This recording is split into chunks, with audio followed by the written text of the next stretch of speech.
अस्सलाम वालेकुम दोस्तों, परसों हमने इश्तियाक भाई की वीडियो बनाई थी बादामों के हवाले से, तो लोगों ने रेट काफ़ी पसंद की। तो आज हमें खजूर के रेट बता देते हैं, इनके एड्रेस भी बताए। छोटी सी शॉप है, फ्रूट मंडी इस्लामाबाद में, टेलेनार बैंक के बिल्कुल ही पास।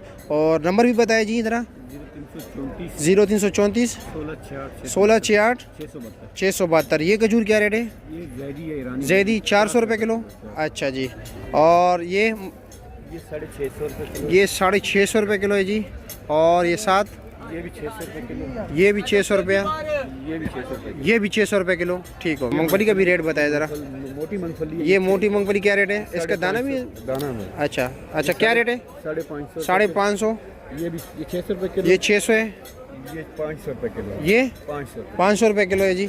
ठीक हो गया, शुक्रिया। ये पिस्ता क्या रेट है? ये 2700 रुपये किलो, ये 2700 रुपये किलो। ये वाला 2650। 2650 रुपये किलो। काजू